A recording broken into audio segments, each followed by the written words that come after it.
everybody. I think just to get us going, it would be quite helpful, for me anyway, to find out what's happening in your various territories. So I thought what I might do is simply run through the countries represented alphabetically and just get a very brief word about what's happening in your practice. Are you at work? Have you had to redesign your office for your staff for health reasons?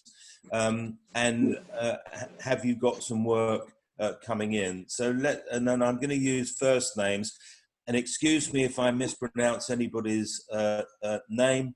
Some of you I've met. I hope I get your names right. Some of you I haven't, and it's more complicated. So please excuse a poor Brit who, of course, can only speak English with a little bit of French. Let me start with Zainal from Brunei. Hi. Hello, everyone. Good morning. Yeah. How are things for you? Well, it's not too bad here. We've had 141 cases, and we haven't had new cases for the past 1 month, so pretty much okay. No lockdown. Our office is operating as usual. Public and recreational spaces are shut, but otherwise everything is as normal. Okay, that sounds like good news. Let's move to Hong Kong and Winston Choo. Hello, good evening from here. Good morning in London. Hong Kong has been, in a way, quite lucky. There were cases, about 1,000 cases since January, but the city hasn't locked down at all. Only a few companies decided that some of their non-essential staff can work outside the office. So in other words, they can work from home. As far as we are concerned, we haven't stopped. In fact, everybody in the office came in over the last 4 or 5 months, almost regularly, without any difference. Work-wise, it's a lot slower because we do a lot of projects outside Hong Kong, and in fact, 80% of our work are not in Hong Kong. And so we haven't been able to travel. In fact, 6 projects in India, we couldn't go and meet our clients. 2 projects in Philippines is locked down. And so what affects us is really the face-to-face meeting with clients. But generally, the work is still ongoing, and we still have new projects coming in, very lucky. But things tend to be slowed down a lot more than it used to be, partly because all our overseas clients are not chasing us.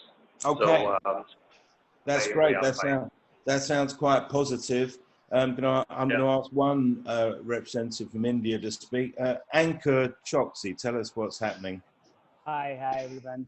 So as you know, I mean, we are probably going through the toughest kind of challenge in terms of the lockdown's been opened and the numbers are rising very aggressively. And the government's kind of trying whatever it can, but the people, the way movement has kind of gotten back to, people are taking it very easy. Like Paul, what you mentioned, like there's a lot of movement on the streets and people are kind of not really following the basics of COVID to an extent. So that's especially in like denser environments. That's what's happening on ground. In terms of our studio, we've resumed work at say about 30% capacity. We've kept it open. A lot of people are still working from home. We've given them the flexibility of choosing to either come in or work from home. I mean, that's something that we've taken on. And yeah, so the focus is even within the office space, we've just realigned to bring down the density, created more pockets for a lot of us still do work online on video calls and all. So we've created pockets for that to happen. And yeah, working towards, this whole idea of flexibility and distributed teams. That's been the, yeah. Very good. Well, I think we're going to come on to that later as a subject. Let's move on to Indonesia. Now, who would like to speak? Budi Kurniawan. Hi. Hi. Well, Hi. I'm Budi. I'm from Indonesia. I'm in Surabaya. Well, since our status in Surabaya is a bit critical, as I mentioned before, it's not red alert, but it's a black. Even worse than, according to the news, it's even worse than red. So our flag is black now, and we are now applying the procedure of working from home. But we just come out from the lockdown just this week, the early of this week. But not so many people now dare to come out or back to the normal activity. We are now applying some procedure to enter and our office, and we are applying some working from home as well. So it's, we apply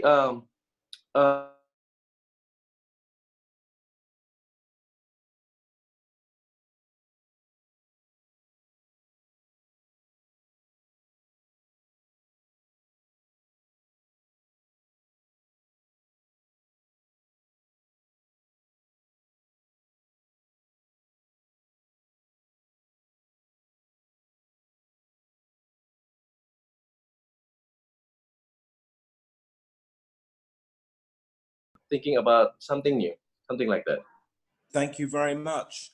We're moving to Japan. Eisuke Tachikawa, nice to see you again. Hi, nice to see you again. Hi, everybody. This is Eisuke Tachikawa from Japan. I'm based in Yokohama City.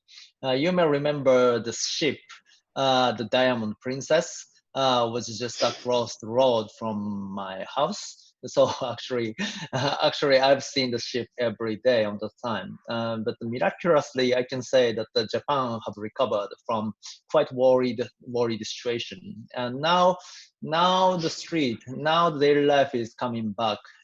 But of course, especially the industry around travel and inbound businesses like hotels are quite slowing down. But during the time that I've just started the project Candidate, which is the website for the prevention for COVID-19. So please have a look at this website. And during the day that we designed the posters for social distancing, like the size of the social distancing is about the same as one giant tuna or beetles or something others. Or we designed the face shield. You can cut through lines with usual clear folder, and you can make the face shield with it. And now this face shield is quite popular in the street actually, and you can download the videos in the website. But anyway, so we are doing quite a volunteered work recently, and yeah, the business is getting slowly recovering. But one time that we just stopped. Thank you very much.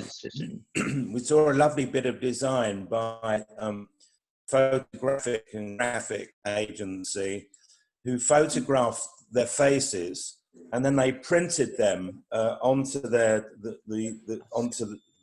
mask. And they put the mask on their face. They actually looked the same. It's a lovely idea. I imagine it was rather expensive to do en masse, but it was a great one. Okay, how about Malaysia? Edric Liang. Hello, hi Paul. Thanks for inviting. Basically, the question is about our practice, right? How does the pandemic affect our practice, right? Is it correct? I mean, how's it affecting you? Yeah, your office? Generally, our country have been locked down for 2 months. And then after that, they slowly open up the business. During lockdown, we able to work from home. We still connected through the email and also WhatsApp and also communication. So the work still moving on. There's none stop as well, as we can't really move away from the home. So I guess home is the best medicine during that time. So I guess as an architect, we are great that we are able to design a great home for everyone, so they can stay home and still continue with their works. As for after lockdown, we start moving back to office. We just need to comply to standard operating procedure that set by the government. So sanitizing, make sure the hands clean, and then wearing a face mask among ourselves, which is and then taking the temperature, you know, and then at the site, as a construction site, they need to follow the standard procedure set by the government, which is quite strict as well. Before they open out for the construction site, all the workers need to go for a COVID test, make sure that everyone is free from COVID test, and then after that, they can start works. And during start work, they have to make sure that they comply to the strict standard operating procedure, which is the temperature need to be taken and wearing masks, etc. Yeah, that's a pretty familiar pattern. Yeah. I'm not sure if being at home is the best medicine. I've been at home for 3 months now, and I'm beginning to wonder: is this what retirement is like? Which I have no intention of examining for some little while. But let's move on to Singapore. I think there are 3 representatives, but I'm going to ask Theodore Chan to say something about what's happening there. Theodore. Yeah, hi Paul, thank you very much. We are in a very unique situation here. As you know, I think you find out the news that we've got about 40,000 cases. However, the number of deaths in Singapore has been very low, 25. So, the majority of these 40,000 cases are actually within the foreign workers. And therein lies the problem for the architects, because as you know, our foreign workers are the backbone of our construction. So we really need to handle them, how we're going to improve their lives in the dormitories, right? And even the restarting of the work. We have just begun to restart the work, but the authorities have placed a lot of restrictions on how the foreign workers are going to come back. The social distancing, I mean, how do you social distance foreign workers on the site? It's really almost virtually impossible, but we are feeling our way around it. Work-wise, we are working from home, yes.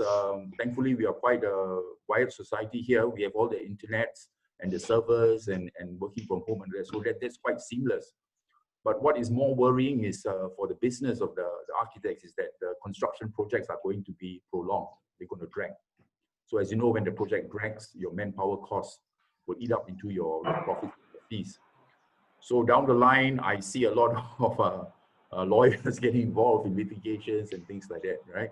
So it is not, while we can work, but the future is not looking so good, right? So we'll see how it come out. Yeah. Well, thank you very much for that, because you know, in UK, we're always looking at what Singapore is doing in terms of its organization, and with some envy, I may say, because of course, you know, we have more than 40,000 deaths here. It's a very, very high rate. Let's, Luby, you tell me when it's 10 o'clock, because my watch is fast. Are we now on Facebook? We are already live on Facebook. We've got a lot of people viewing already. It's 2 minutes past 10 now, so fine. Well, can I welcome all those who are looking in on this online conference on Facebook. Welcome from geographies between London and Japan. I'm asking people from each of the countries represented just about what's happening in their particular office, and then we're going to move on to some speculation about what the effects of COVID-19 will be on architecture, design of buildings, and I suppose particularly interiors at the moment, and what the effects may be on our ideas about urban planning. How do we deal with public space, not just in relation to this pandemic, but possible future pandemics also. a completely new challenge to accompany the carbon challenge. So it seems that each decade gives us another considerable task. But of course, it is a task which will require the skills of architects, designers, and creative thinkers more than ever. So from a sort of selfish economic point of view, it may be that the more complicated requirements are for our built environment, the more we're going to need the skills of the practices who you see represented today. I'd also like to welcome media part of this and we're moving on to a comment from what is happening in Taiwan. I'm going to ask Richard Wang to say something. Richard. Hi Paul, hi everyone. Good afternoon. I'm speaking from Taipei, Taiwan. I guess to summarize, Taiwan has had a relatively well-controlled period during the pandemic.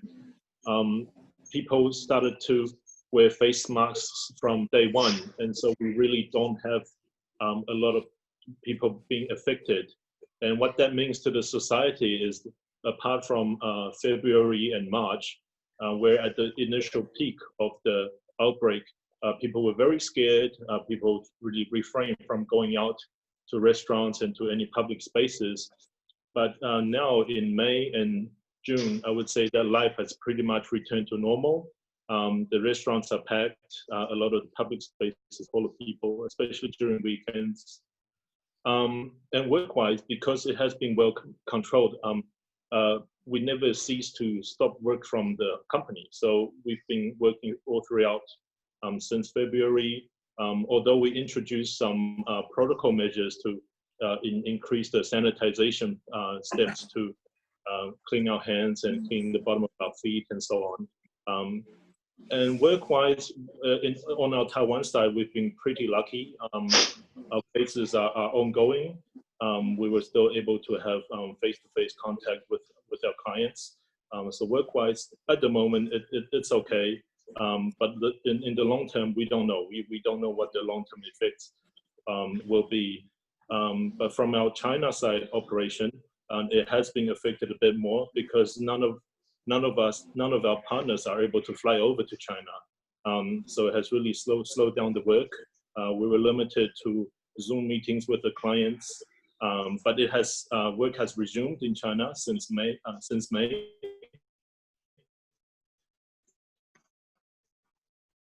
And all of our staff. Thailand, can I ask Prapan Napawongdi to say something? Yes, hi Paul and everyone. Prapan here. Hi. Well, in Bangkok, we are a landscape architect based in Bangkok. And as you may all know that Bangkok has dealt with the situation Thailand has dealt with the situation quite well. But initially, when it was in April, when we started the lockdown, at that time, nothing was certain at all. We didn't know that the lockdown will help with to bring down the numbers or not. But now, 2 months later, it has proven that it's really helped to bring down the numbers. And we have been getting this zero number of cases for many days now. And hopefully, and we just are coming out from the lockdown on Monday. And hopefully things will gradually get to become better and better. But of course, this is the first week, so I still don't see people coming out that much. People still, stay worried, still stay worried about coming out. So let's see but I think in the near future, people will just come out more because Thailand is really, our economy is really relies so much on the travel business. So when people don't go to each other's, I think our economics has sharply fall down. So I think economic will pressure people to come out more. And as for the work for our this, I think, yeah, I think it's quite strange, but actually our project is still going on quite normally. I didn't expect that as well, but I think there's a site, the project that is already on site and already constructing. This is still going on, and some of the project is finished in time for the lockdown to open up also. And we do have projects in China and Singapore also. So that's but luckily for those projects, it's still in the design process. So the work from home and you know, the live meeting, it helps a lot. So I think it's good that the client can accept that we don't have to fly there now, but we can present it online. And it's effectively getting very well. I mean, people get used to it and they become more, I hope it will be the future of this industry. Yeah. Yes, I think a lot of people are going to save a lot of money in traveling thousands of miles for a 1-hour meeting, when, as we're proving right now, it's perfectly possible to work internationally quite effectively. And it's not the same as personal face-to-face, because you can't go and have a lunch or a drink afterwards, but on the other hand, it is kind of face-to-face. I'm interested in the last couple of comments actually about the way in which the public reacts to this, because here in the UK it's a sort of mixture. People who want to go shopping don't seem very concerned about getting close to other people, but a lot of parents are very reluctant to send their children back to school because they're just sort of worried in a general sense about this, even though, you know, one silver lining in this big cloud is the fact that COVID-19 really doesn't attack children. And there have been comments here. Imagine if it was the other way around. If the most likely people to die were children and not old people with difficult medical conditions, it would be a different sort of nightmare. But I suppose one that we can't completely ignore. Who knows? Maybe the next pandemic will be kind of nastier to younger people. Let's conclude this quick roundup with a comment from Vietnam. Man Nguyen, please talk to us. Good morning or good evening. Good afternoon, Paul and everyone. Vietnam is, we had a border, very long border with China, but thank God that our government control very well from beginning. So right now, yeah, it's been normal again, but it's still in a control. We don't have the new cases. So we have total more than only 300 cases effective in whole Vietnam. So we have been social distancing for 2 weeks, 3 weeks only. And of course, you know, hospitality field is mostly effective for, we closed down everything for this field. But now we're starting open normal again, but domestic travel is fine, but there are no overseas foreign tourists for the moment. And our company firm, Me Design Studio Vietnam, is we almost big project from developers, they stop, postpone, so for a moment, because no buyer and sell and things for properties. Otherwise, we still happy to go forward some private sectors, means the house and villas, and then for public space, we now we normal, everything's normal again. So we so lucky about Vietnam. Well, thank you very much for that.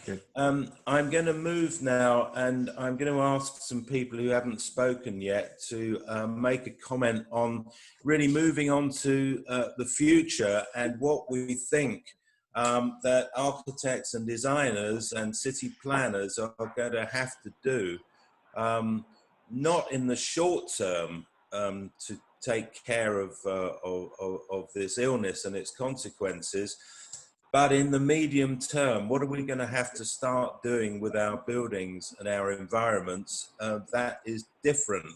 And I'm going to turn to Sanjay Puri, if I may.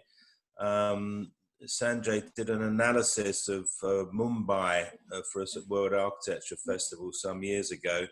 And I'm really wondering what in that dense city might have to change, or is it possible to change a city like Mumbai? Sanjay.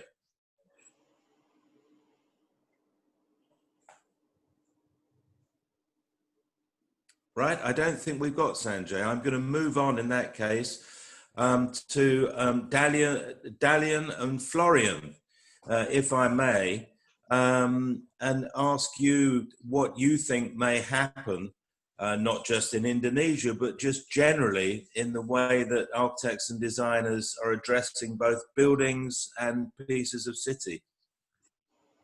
I mean, as you know, we are rooted both in Europe as well as in the Indonesian culture, and we can sort of draw from both worlds.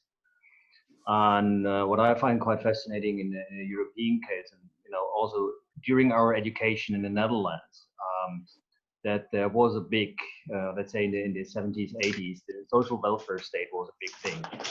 And I would like to draw from that time where you had like small neighborhood facilities, mostly small neighborhood facilities, like a neighborhood library and things. So rather than the social welfare state getting eroded in consolidating all these facilities in bigger facilities, I think the future is going back to such a model where you have on the neighborhood level facilities which sort of maybe keep people more in place, where they have small health checkups, possible on the neighborhood level, rather than have around the whole city and into big hospitals, let's say, and sort of things like this.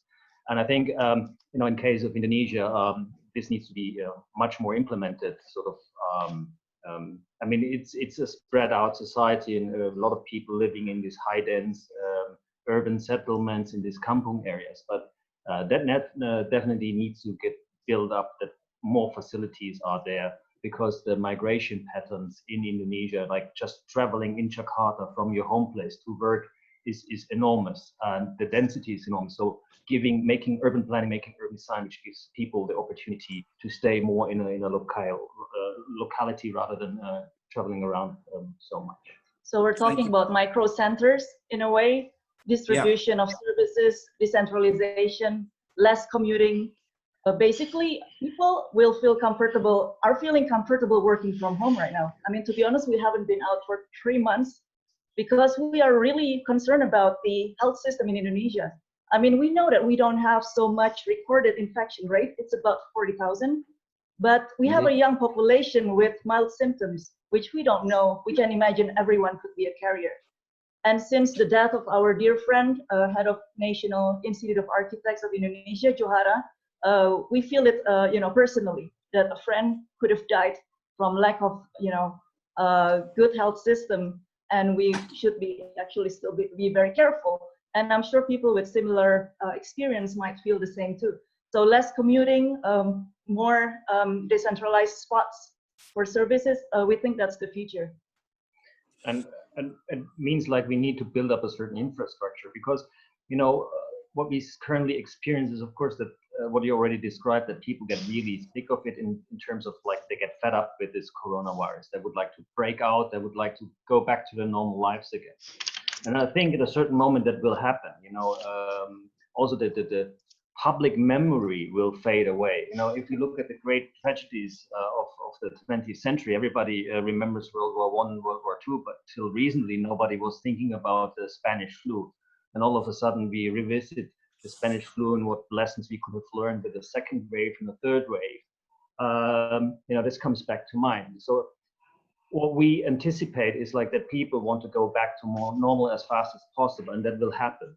However, as a municipality, as a government, as a state, we could sort of lay the groundwork to be prepared in case something happens again, that we are better prepared, have faster response times, but then have sort of a decentralized model where people can fall back to.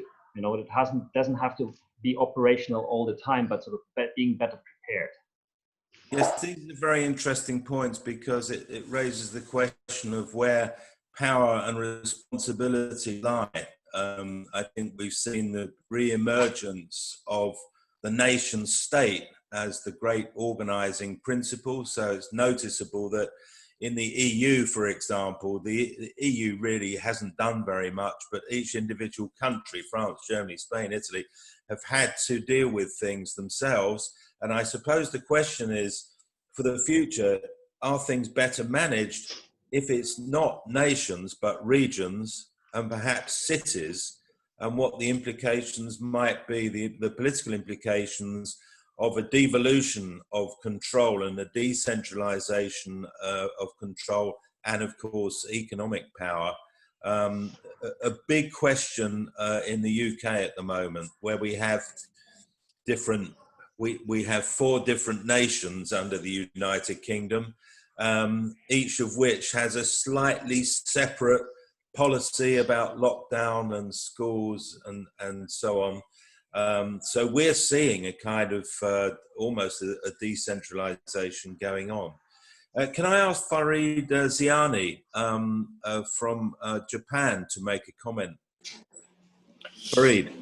Yeah, so my idea about what is going to happen is not any change in the way how we are like building or managing our cities.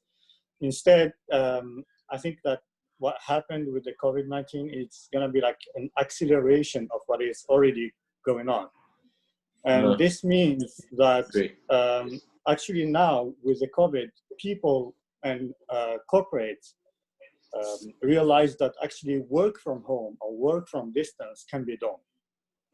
And with countries, for example, Japan, where the corporate culture is very strong and a little bit old, so now they realize they can change the pace. And that means that people in the big metropolitan areas all over the world, they will move outside of the metropolitan area. And the reason is that it's becoming unaffordable, it's too expensive to live in big centers and such things. So people are going to move, and started already to move to the smaller cities, smaller towns, or even in the countryside and do their works from there. And I believe that this is just going to accelerate. In the other hand, I believe that now we start to, there's going to need like smaller facilities. So co-working spaces in smaller cities that doesn't exist now will be created. Smaller libraries, as Florian and Daliana said. And then all, for example, like creative cafes or something that will go outside of the big cities, going to the countryside or to the smaller towns. That's what I believe is going to happen. It's an interesting question that for 100 years, I suppose, we've believed that urban density can be a good thing. And if you concentrate people, then you can invest in transport and invest in health and in housing. And yet now we see this desire not to be in an intense, it's not so much about density, it's about intensity. I mean, the number of buildings in Tokyo will remain the same, but I suppose there might be fewer people in them. I think that difference between density, sort of floor area ratio, and intensity, the number of people in a single space at any one time, is going to become rather interesting. I wonder if I can ask Emmanuel Minana from the Philippines to make a comment. Emmanuel. Hi everyone. My practice is basically resorts and residential in scale. But I would think that in the Philippines, for instance, what would be really interesting would be, because we're actually, as an emerging economy, we're into the build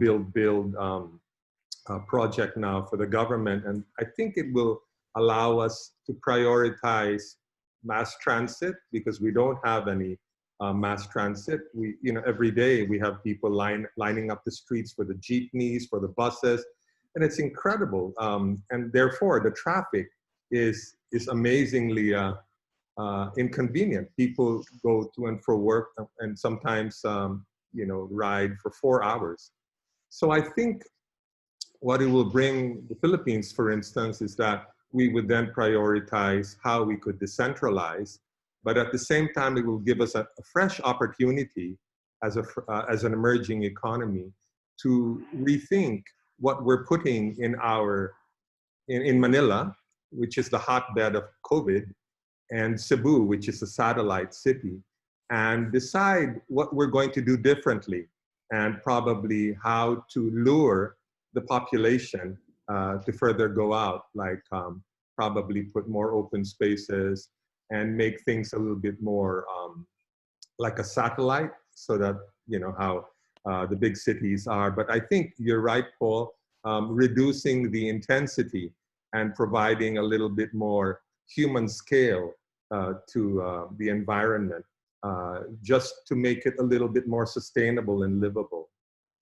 Yeah, it's a problem for the designers of, should we say, stadiums or theatres, to say, could you make it a little less intense, a little more quiet? I mean, I think this is really a very, very difficult situation. Yeah. I think we're all hoping for a vaccine to solve that particular problem. But let me move on for a comment from Alan Kue in Singapore. Alan. Yes, hi everyone. We're pretty much a small agile company. We work from Melbourne, from Singapore and Malaysia. So I'm kind of like quite used to all this green culture. So it is quite a timely working from home for us. So we don't have much complaint, just not be able to meet up the clients. But I think in the future, when you talk about like, in terms of urban design wise, I think that all habits do die hard in a way. So I think that it will probably take like another few more, like maybe max a year, prior things to getting normal. But I think that there's a lot of oversupply of what's potentially they are looking at is that the oversupply of car parking spaces. And there's conversion and a change of use of some of these office spaces as well. So we're looking into that.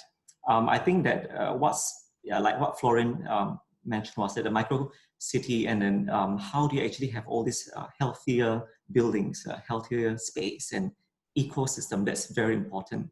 And I mean, for us, we're actually in the midst of helping out with the migrant community at this point, because and William would know, because William actually have spearheaded this whole thing about temporary modular shelters, which then we took it up. So I think that by knowing that, I mean, we actually start to realize how important healthy buildings are.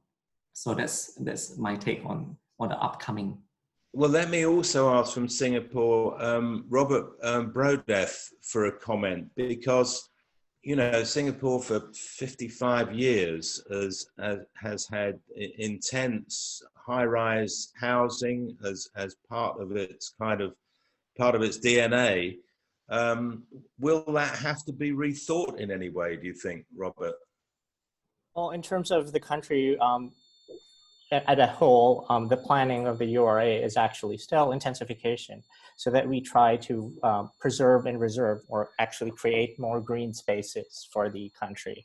So what happens here is that aside from intensification, actually, it's more of co-location of a lot of facilities, so that everything's more walkable and less reliant on mobility, such that like in the project of our Heartbeat at Bedok, which was a mixed-use civic facility, which is a prototype, we have all these catchments, this neighborhood catchments of services, of the polyclinic, of the public library, a sports facility, a community center, and senior care center in one space.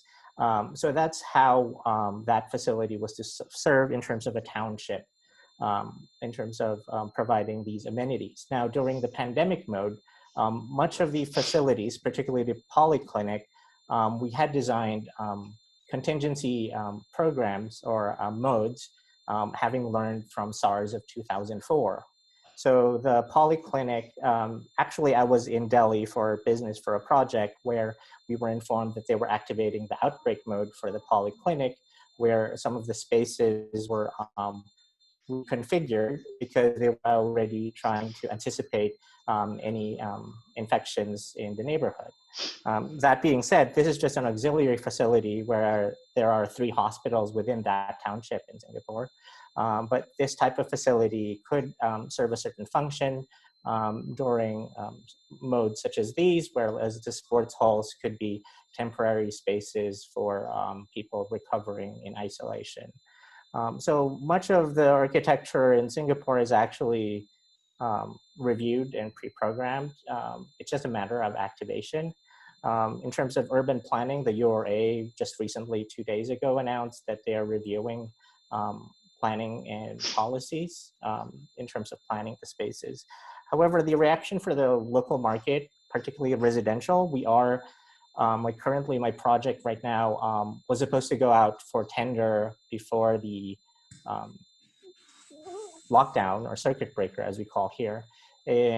But during this 2-month period, we've going through some design enhancements, trying to incorporate certain features that are friendlier during a pandemic mode, in terms of looking at contactless interfaces with lifts and reviewing surfaces of materials that are easier to clean or less susceptible to having the virus or bacteria onto its surface. So we're looking at these now in terms of how Singapore is. But when the circuit breaker or lockdown happened, it was pretty much the same in terms of operations. It just happened that we had to start to work from home. So we have good infrastructure for internet for here, and meetings just proceeded online as if no delays. Our only delay would be just construction projects ongoing right now, which we're slowly beginning to start having. Thank you very much. There was some interesting, there was a webinar that Cushman and Wakefield conducted about building materials or things in offices that may have to change. You know, there's suggestions including, well, why do we need handles? Why can't we have sliding doors? Why can't we have sensor technology? Why does anybody have to touch anything on an elevator? And if there are handles or things to touch, why aren't they all covered in copper, and so on? And no doubt some of these detail things will all emerge. Can I ask Johnny Choo from Taiwan for a comment? Hi Paul. So yeah, my office, JC Architecture, is based in Taipei. We've been pretty fortunate. Actually, there has been more work than less work. My theory is that all the bosses are stuck in Taiwan, so they kind of call me up and then just ask me to brainstorm me and this idea and that idea. But what I'm actually trying to promote is it's about the idea of living. As most Asian cities are like concrete jungles. We really think about the place. So I think that was the main aim behind last year's Winter Inside World Interior. The project really look at reliving in old Japanese houses rather than choosing to live in apartments, and that is an opportunity then to still live in the dense urban city, but have your own garden, have your own sunlight coming in, having friends around. So yeah, the family's been pretty fortunate to able to live in there, and then we're trying to promote this idea. There's still about 1,000 of these very old houses with their own plot of land and gardening, and that's been very interesting. And there has been also a very big search of authentic furniture. So, you know, in Asia, a lot of people just buy fake stuff. But the luxury furniture market actually has gone up because people realize then, oh, if I want to spend 5 to 6 hours on the sofa, I might as well get one of the best ones. So yeah, authenticity and the way about the way of living still inside a dense urban city, we think that could be a possibility going forward. Yes, very interesting. I mean, some people have started to predict that the era of the high rise is going to become more limited because people will be more interested in living closer to the ground. And you know, why not design buildings that are 4 or 5 stories that you don't need an elevator, you know, which is good for your health and well-being. On the other hand, tall buildings exist. They're probably not going to go away. Is there a lot of work to be had in redesigning elements of these tall buildings, especially in terms of access?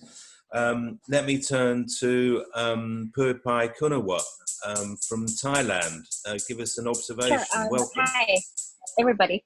Sorry, I was late just now. But listening to everyone, I think actually our work here in Thailand, it has certain variation. So I quite understand the design enhancement that we have to do now to the current job that we are doing at the moment, because we are designing some of the high-rise buildings, and then we are also renovating some of the high-rise buildings, because in Thailand, actually the buildings which were built in the modern era, like 30 years or 20 years ago, has been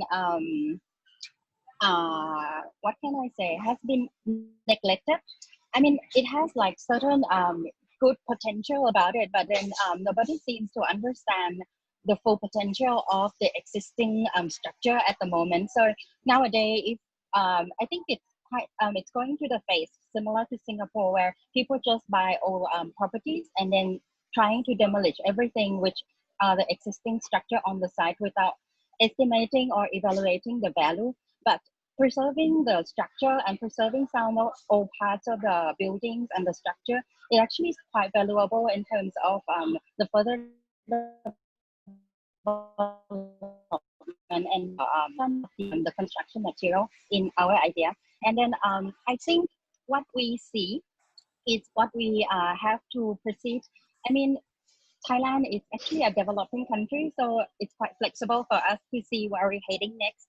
It's unlike in the other part of the world where it's fully developed or it's fully reached the maximum density, that it can only be seen as the what can I say? So actually, our firm is still growing, and I think what we can do now is that we can choose the types of the project that we can work on, and then we can expand the type of service that we can do in the future as well. As some of you mentioned, that if we're working on the commercial projects, right, and then it's getting the delay or it's getting paused from the developer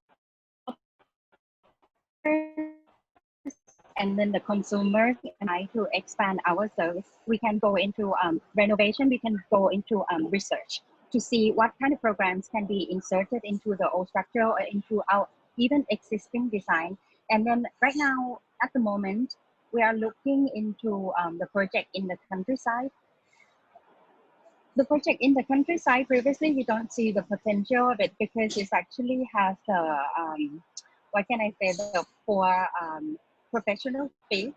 But right now, in the moment that we have time to rethink the way we can deliver our service, and then with this digital transformation and then the cost effectiveness in terms of the mobilization of how we can work elsewhere and in the other locations, I think we can see how to work in the countryside, like in the countryside of Thailand, and then produce the modular design system that can enhance the education centers or the health. Thank you very much. Well, I think your point about the retrofit of older, taller buildings is an interesting one, and I've noticed just in the last 2 weeks, I'm getting a lot of information from the Council for Tall Buildings and Urban Habitats saying that everything's okay. But clearly there are some problems associated with tall buildings, which are going to require the attention and creative skills of designers to resolve, not least the question of what you do with elevators, which many developers want to limit the number. Often there aren't enough, and they're not big enough, and you realize that actually elevator technology has become about miniaturization, not generosity. So I wonder if that may be a reversing trend. Now, I'm not sure, William T, did I invite you to speak before? Are you the only person who hasn't spoken? If so, please speak now. Yeah, well, I think for us, Manila being, we're just about to get out of lockdown, I think, in Manila. And we're in a very dense city. And so what we're seeing now is like how we can work in a city of our scale. We're doing a lot of like the decentralization that Florian was also talking about. And so you can actually see it in terms of like the social amelioration program of the government, where it's being distributed actually in the barangay centers, which are small community centers basically in every street. And looking into that, we've been having some mobile markets to distribute food while everyone's in lockdown as well. And so we were actually working on kind of like the quarantine facilities. And what we've been doing is we've actually kind of like built this in like 70 odd sites in the city. And what we're realizing is that if you distribute our systems kind of like in a network effect, this can augment our hospitals more immediately vis-a-vis the big institutions. We're looking at trying to spread out development also, and after we go out from lockdown, we're actually working on some community street parks. And this is the idea, is that people should be able to just stay in their individual community bubbles without merging in these big destinations. And so that's what we've been trying to do. We've been trying to open up spaces. We're actually working on a stadium where we basically just chopped off one side of it and connected it with the adjacent park. And so I think that kind of like was your worry about like what to do with a stadium now. But if you look at a stadium, it's a huge space. And that's really what we need now in our cities. We need the space that we can accommodate, people going out, walking around, and still keeping a certain distance from each other. But I think we're looking at this this pandemic as an opportunity. It's almost like a reset button for a lot of us. And so a lot of our developments here in Manila are pretty much market driven. And so right now, we're trying to do institution-driven development, how different institutions can actually build for their own constituents, if you may. And so we're trying to see how we can lower down housing costs, because I think I'm more focused on the more vulnerable part of society right now, rather than figuring out how we can, make our spaces better for those who have. And so we're kind of like, at least personally, I'm a bit detached from my office right now and focusing more on the more vulnerable part of our city. Thank you very much. Well, now Sanjay Puri is with us, and Sanjay, amongst the things we've been discussing are elements of decentralization, trying to think about buildings or cities with less intensity of people. And I'm wondering, from your perspective of a city like Mumbai, are the implications of COVID-19 and what may follow that the city will change? Or do you think that actually it's so difficult to change things like, the railway system and the intensity of people, that one will just have to kind of live with it and take chances.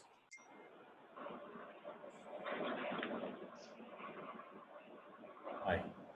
Hi, Can you hear me? Sanjay. Yeah, we can hear you. Okay.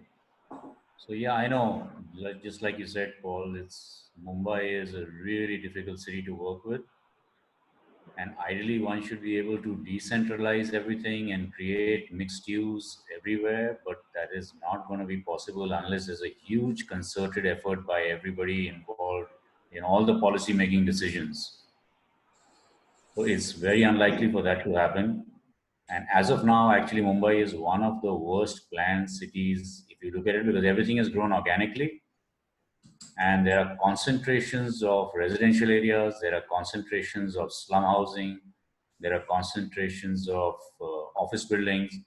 So everything literally requires you to move from one place to the other, with a minimum distance of 15 to 12, 12 to 15 kilometers, minimum, going up to 40 kilometers for a lot of people. It's really difficult, to be able to combat this in any way.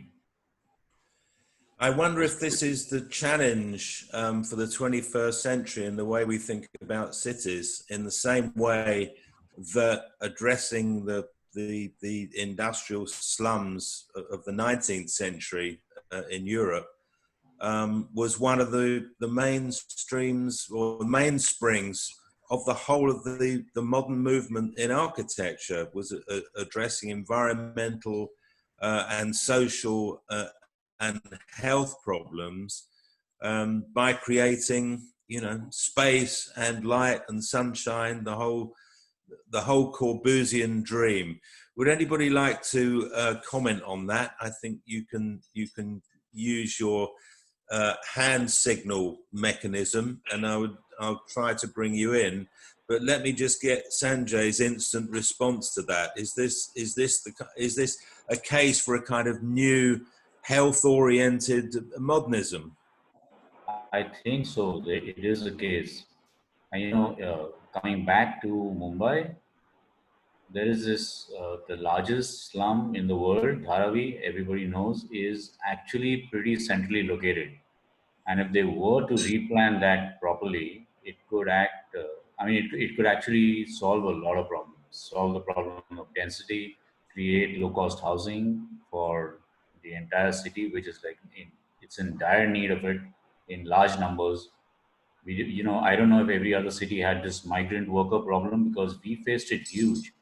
There were literally people in the millions who wanted to get out of cities. So Bombay, with its population, has got 40% living in slums. Of that 40%, 60% are migrant workers. That's a huge number. That number of people trying to get out of a city in a short span, it's impossible with no transport and nothing arranged by the government. Thank you very much. Would anybody else like to pick this up? Paul Hyatt, welcome. You joined us. Your practice, HKS, works well, across the world actually, but in Singapore, as well as in London and North America and other parts. You designed housing in India. Any comments on the planning agenda which may arise as a result of COVID-19? Well, first, hello everybody. First, it's got to be in an intensely close link between planners and architects and health specialists and legislators. And we had that link in the 19th century, but it gradually faded away in terms of policy. Architects, we're one of the largest practices in the world in terms of healthcare buildings, but our work tends to be on the architecture of the buildings, not on the planning of the city, not even the location of the buildings. Those decisions are made elsewhere. And it was very good to hear Sanjay speaking a moment ago about the problems of migrant workers and people on the move carrying disease,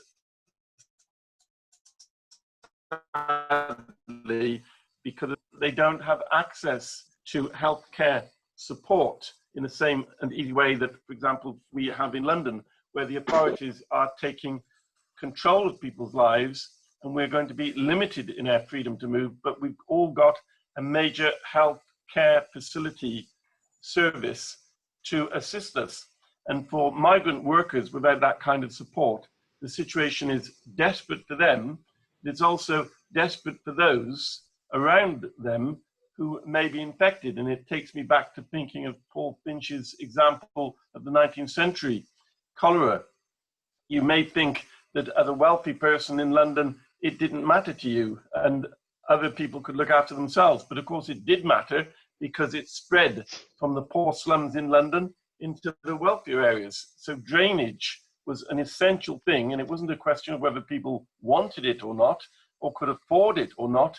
They had to have it, because the city could not operate and survive a density public health managed by the city, serviced by the city, maintained by the city. COVID's very different to that kind of problem. Thank you very much. Anyone like to pick up on this? Edric. I have some opinions on the city plannings. I think for now, the pandemic that we face is actually not really airborne.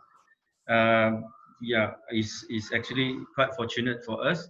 If it's in future, if this pandemic or if this is, virus is actually airborne, it will actually cause even more trouble.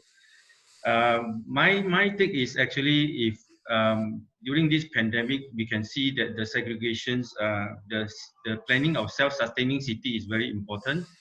Within the city itself, we have to be self-sustained itself, rather than need to travel around to other place or to the major city to get what is needed for daily life in order to survive. The containment of within the city, and that this city itself can be self-sustained, and the idea of centralization should be actually dispersed to be decentralizations into a small little city, and it is called connected, rather than everyone is coming up to the big city, and that is because of the booming of the centralizations of the planning, and which is everyone travel to work, and then everyone daily life travel back to home, is cause this kind of development in the growing society, especially in developing country. Car have been very important to us. So I guess let's move back to like green city and garden city, which is the self-sustained. I think it's very good for future model.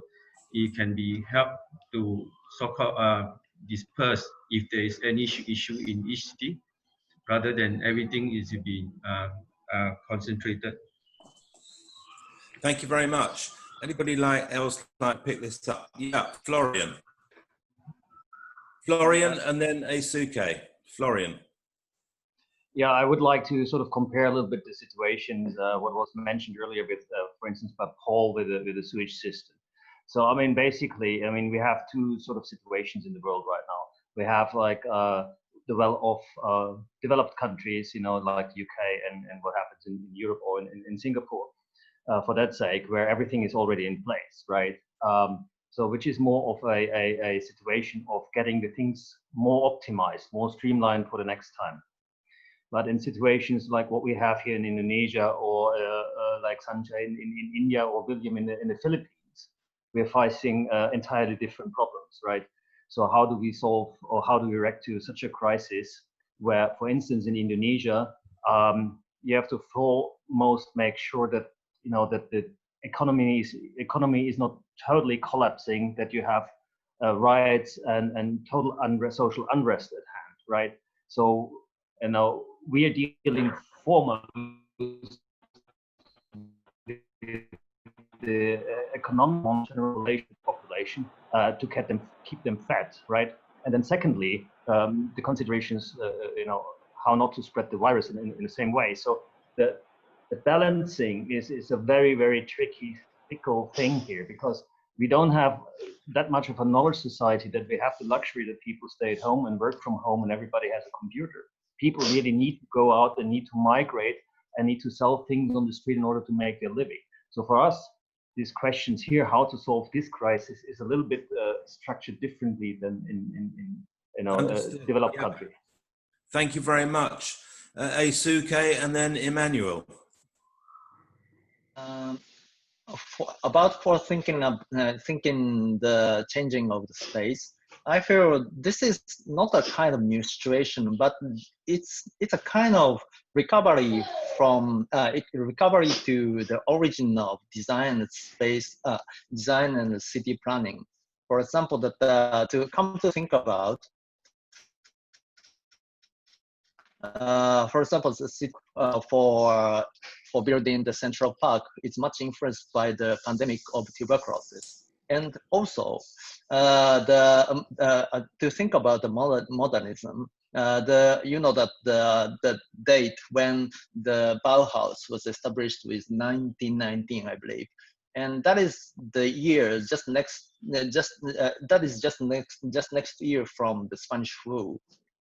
Which is quite you know that which is quite one of the worst pandemic in the human history. So I believe that the motivation for design and city planning is always much influenced by this kind of infection, and but we actually forgot the value of open spaces. Yeah, you know that when usually city grows, the density will grow.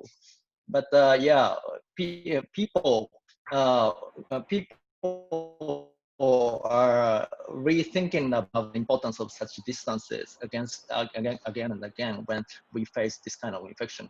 But this time, one quite strong difference between the other infection and this time is that we have the other space. I mean here. So we have a kind of emulated space like Zoom or Skype or the other kind of network. Because of it, that we are now shifting from space to time. I believe what we are sharing is now time, not the space in virtual space. So with this effect, I believe that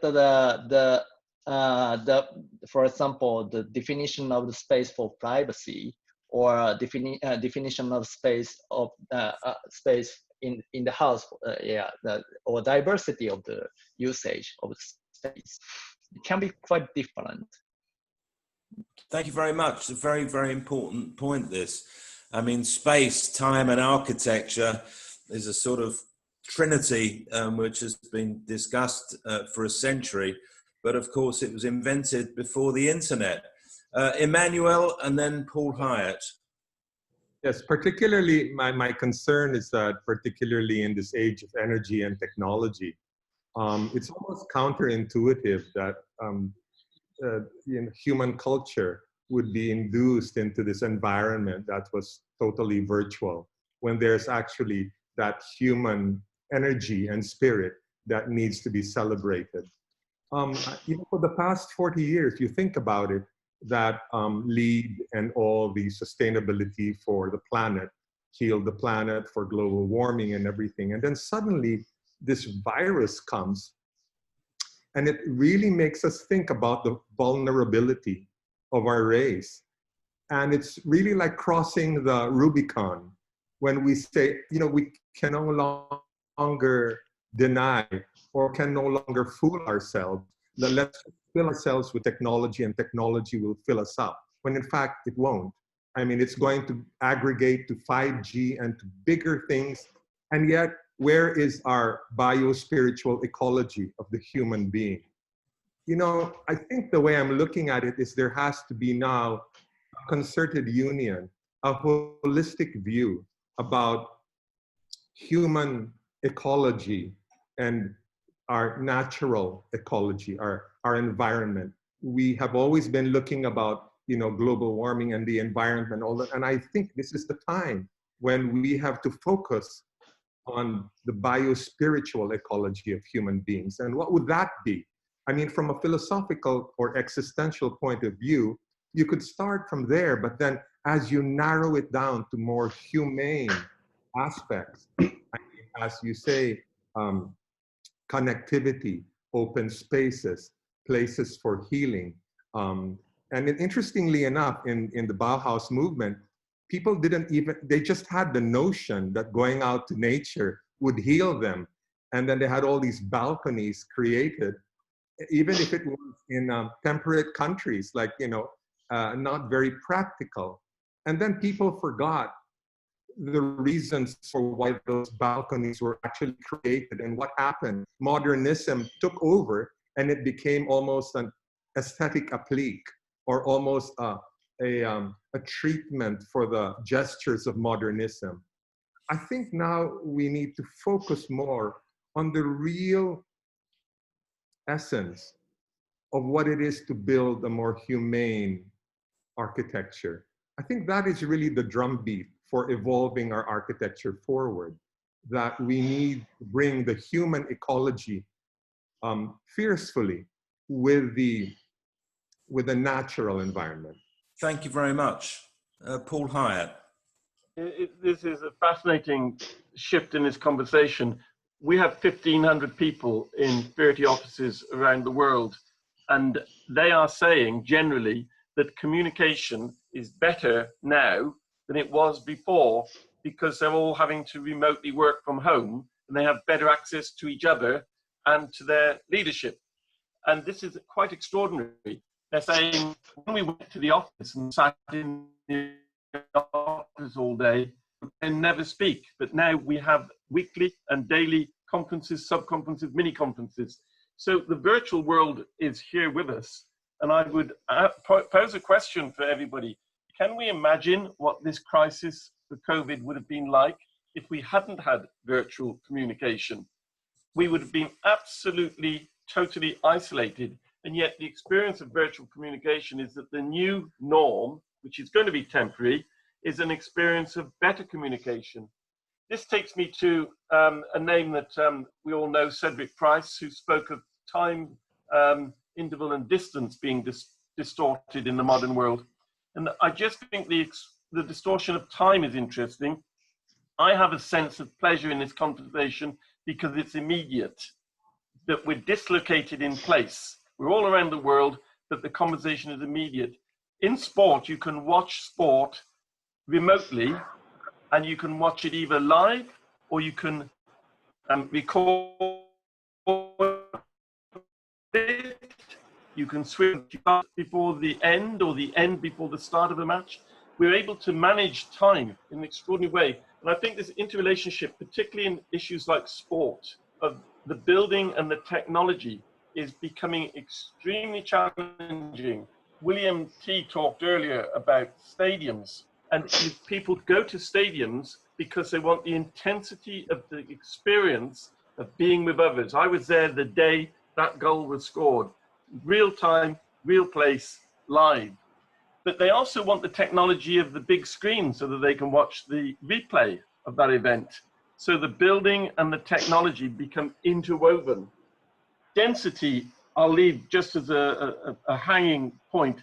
Density is essential both for the city in terms of solving problems, but in terms of the intensity of life of the city, but also for the sports buildings, because even though we might be able to resolve the COVID problem by saying 2 meter seating and all the rest of it, you will lose the intensity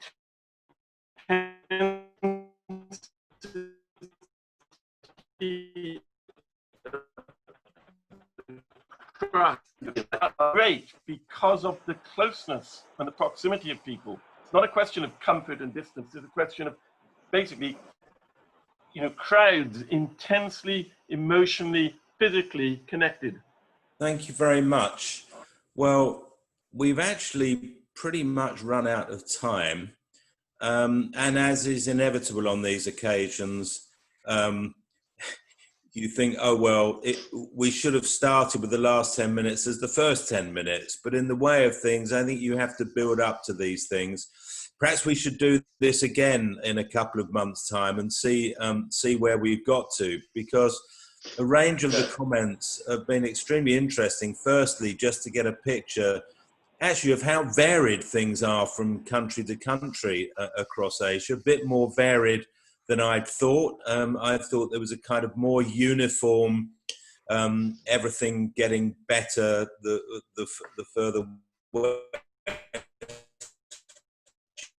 you come, but actually it's a more, I imagine, very interesting to hear. I think on the whole, that people's work doesn't seem to have completely collapsed, that there is work, that there are generally still people wanting to do things, and that while some sites have closed, there's still work going on. Actually, even where there is kind of lockdown or semi-lockdown, it doesn't mean that every construction site is finished.